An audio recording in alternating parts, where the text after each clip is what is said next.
Hello there, I am Retnav DMR, and today I am reviewing the Wolverine Bolt System that I installed in my CSI VSR10G spec. Also got the CO2 adapter that came with the bundle.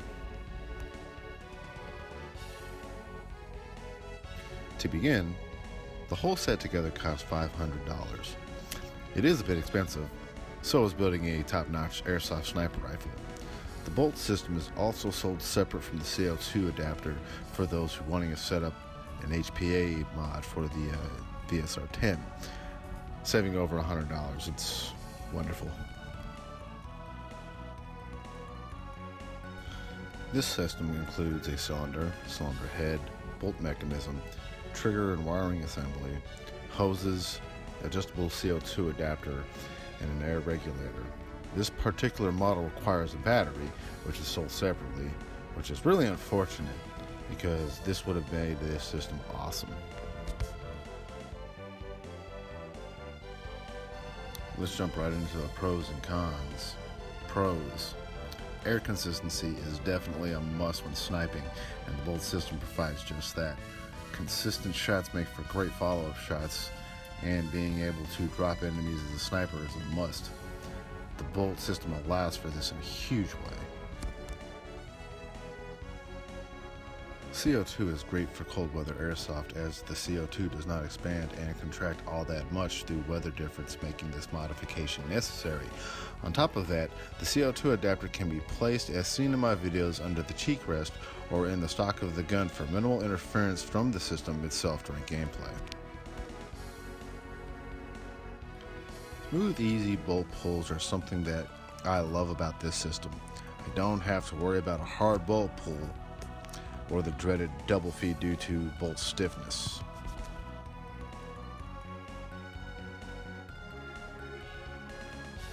There is also much less wear and tear to deal with than on a spring system, i.e. no trigger series to worry about replacing after they smash under the weight of the stiff spring.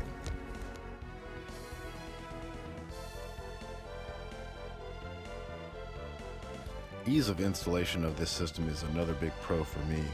Just follow the tutorial video that Wolverine has on YouTube. It also helped that, for the most part, my CSI VSR10G spec was made to have an HPA CO2 mod installed. This is because the host connection hole in the upper receiver was already there and I didn't have to drill it out.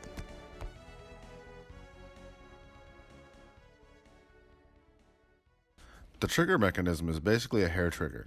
Now, I had to modify the trigger of the VSR10 because it did not protrude far enough out of the trigger box to make contact with the trigger button on the system actuator.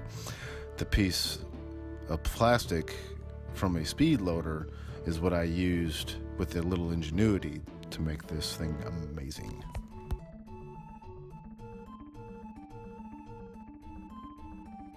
By far the most important gameplay feature of this system is how quiet this thing is. There is nothing as irritating as having the sound of a loud piston slam in the cylinder to give your position away on the field. This practically eliminates that, keeping your sneaky intact.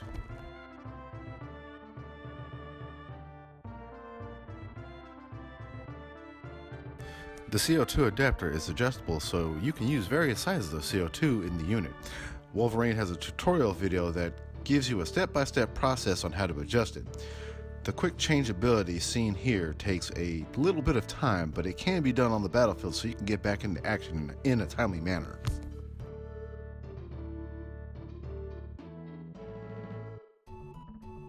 The PSI gauge is great for keeping track of how many shots you have left before having to change out the CO2 bottle.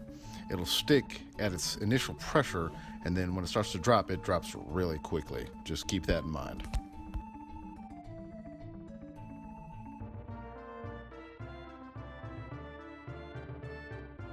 And now on to the cons. It does not come with a battery. There is no telling how much charge you will have left on the battery, so you could potentially kill the battery when you do have one. After enough pulls, the trigger will just die. Granted, that's a lot of shots, but I've done it. I recommend having at least 2 batteries for the system, or perhaps just get the Bolt M system, which is the mechanical only version where there is no battery required.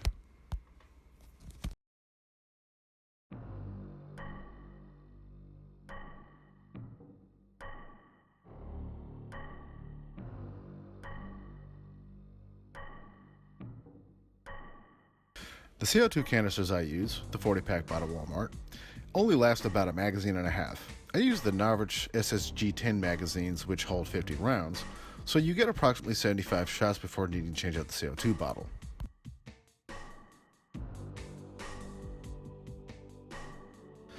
They say the record for changing out a bottle in this adapter is about 3 seconds. This would have been done in a very controlled environment without BBs flying at your brain bone. Here is a sped up shot of me doing this in game.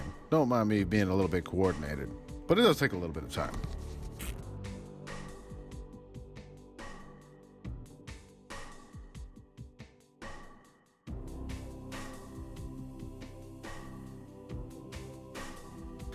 Earlier I said you didn't have to worry about double feeding due to a tough spring pull.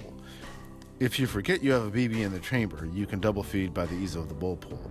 Also, it may just be this CSI VSR-10 that I have, but the bolt can easily slide out on its own, potentially causing a double feed. So this is something you need to be careful of, whichever VSR-10 that you have.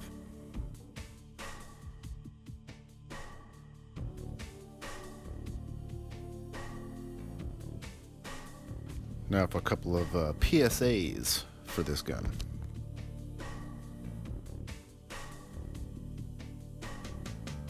The last thing I'll touch on here is don't throw away your safety switch on your VSR-10.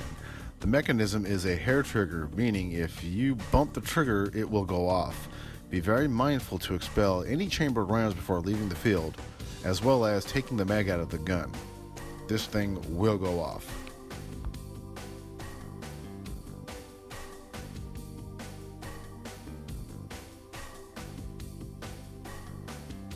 Just for your information, without adjusting the pressure regulator on the system, my VSR-10 shoots at about 2.23 joules. It works for my situation and can be adjusted to meet your field's needs. Sorry for the little pause there. But this will vary from gun to gun and what weight of BBs you use as well.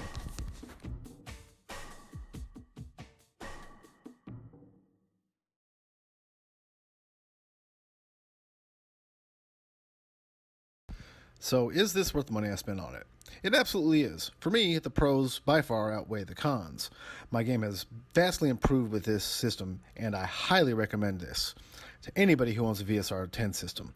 It is a great system that makes the VSR-10 system a much more efficient weapon and very much more effective on the field.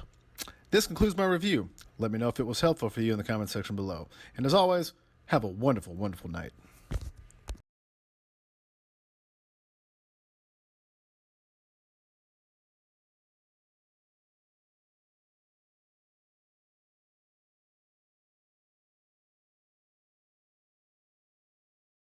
If you like what you see, like and subscribe, and thanks for watching.